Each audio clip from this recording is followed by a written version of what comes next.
ಇವನ್ನೆಲ್ಲ ಮಾಡ್ತಾ ಇವತ್ತು ಕಾಲಕ್ಷೇಪವನ್ನು ಮಾಡಿದ್ರೆ ಎಷ್ಟು ಅನುಕೂಲ ನೋಡಿ. ಕೆಲವರು ಮನೆಯಲ್ಲಿ ಸೀರಿಯಲ್ ಅಂತ ಬರುತ್ತೆ, 10 ಗಂಟೆ 11 ಗಂಟೆ ಸೀರಿಯಲ್. ಅವ್ರು ಹೇಳೋದೇನು ಅಂತಂದ್ರೆ, ಊಟ ಎಷ್ಟೊತ್ತು ಮಾಡ್ತೀರಿ ನೀವು ಅಂತಂದ್ರೆ, ನಾವು ಆ ಸೀರಿಯಲ್ ಮುಗಿಯೋರು ಊಟ ಮಾಡಲ್ಲ ಸಮಯ ಅಂದ್ರೆ 11 ಗಂಟೆವರೆಗೂ ಊಟ ಮಾಡಿದ್ರೆ ಕಾಯ್ಕೊಂಡಿರ್ತಾರೆ ಸೀರಿಯಲ್ ಬರುತ್ತೆ.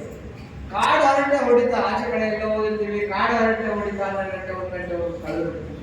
ಆದ್ರೆ ಇವತ್ತು ಮಹಾಶಿವರಾತ್ರಿ ದಿವಸ ಶಿವನ ಸ್ಮರಣೆ ಮಾಡ್ತಾ ನಾವು ಇವತ್ತು ಎಚ್ಚರವಾಗಿರೋದಕ್ಕೆ ತಪ್ಪೇ ಇಲ್ಲ.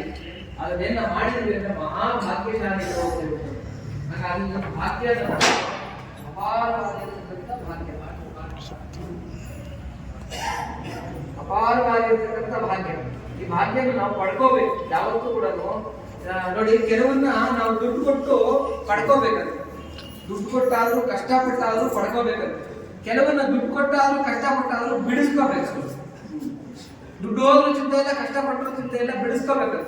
ಕೆಲವು ದುಡ್ಡು ಕೊಟ್ಟಾದ್ರೂ ಸರಿ, ಕಷ್ಟಪಟ್ಟಾದ್ರೂ ಸರಿ ಪಡ್ಕೋಬೇಕಂತ. ಹಾಗಾಗಿ ನೋಡಿ, ಎಲ್ಲ ಸತ್ಸಂಗ, ಎಲ್ಲ ಸಜ್ಜನರು, ಎಲ್ಲ ಸಾಧು ಹುಡುಗವರು, ಭಗವದ್ ಭಕ್ತರು ನಾವೆಲ್ಲ ಒಂದು ಕಡೆ ಸೇರಿದ್ದೀವಿ.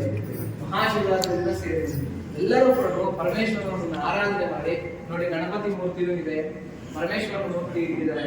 ಅದ್ಭುತವಾಗಿರ್ತಕ್ಕಂಥ ಕೈಂಕರ್ಯ ಇವಾಗ ನೆಕ್ಸ್ಟ್ ನಡೆಯುತ್ತೆ. ಎಲ್ಲರೂ ಕೂಡ ಶ್ರದ್ಧಾಭಕ್ತಿಗಳಿಂದ ಇವತ್ತು ಆ ಒಂದು ಕೈಂಕರ್ಯದಲ್ಲಿ ಭಾಗವಹಿಸಿ ಎಲ್ಲರೂ ಕೂಡ ಜಲಾಭಿಷೇಕ ಮಾಡಿ ಅದ್ಭುತವಾಗಿರ್ತಕ್ಕಂಥ ಪರಮೇಶ್ವರನ ಕೃಪೆಯನ್ನ ಪಡ್ಕೊಳ್ಳೋದಕ್ಕೆ ನಾವು ಪ್ರಯತ್ನ ಪಡಬೇಕು ಅಂತ. ಆಮೇಲೆ ಇನ್ನೊಂದೇನು ಅಂತಂದ್ರೆ,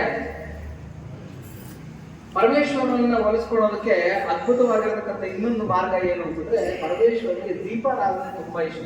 ಅದಕ್ಕೆ ನಾವು ಕಾರ್ತಿಕ ಮಾಸದಲ್ಲಿ ಎಲ್ಲ ಏನ್ ಮಾಡ್ತೀವಿ, ದೀಪಾರಾಧನೆ ಮಾಡ್ತೀವಿ. ಪರಮೇಶ್ವರನ ಮುಂದೆ ದೀಪಗಳನ್ನ ಆರಾಧನೆ ಮಾಡ್ತೀವಿ.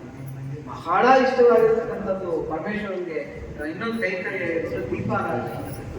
ಈ ದೀಪಾರಾಧನೆ ಫಲ ಏನು ಅಂತಂದ್ರೆ, ಯಾರು ಪರಮೇಶ್ವರನ ಮುಂದೆ ದೀಪ ಬೆಳಗ್ತಾರೆ ಅವ್ರಿಗೆಲ್ಲ ಅಷ್ಟೈಶ್ವರ್ಯಗಳು ಪ್ರಾಪ್ತಿಯಾಗುತ್ತೆ.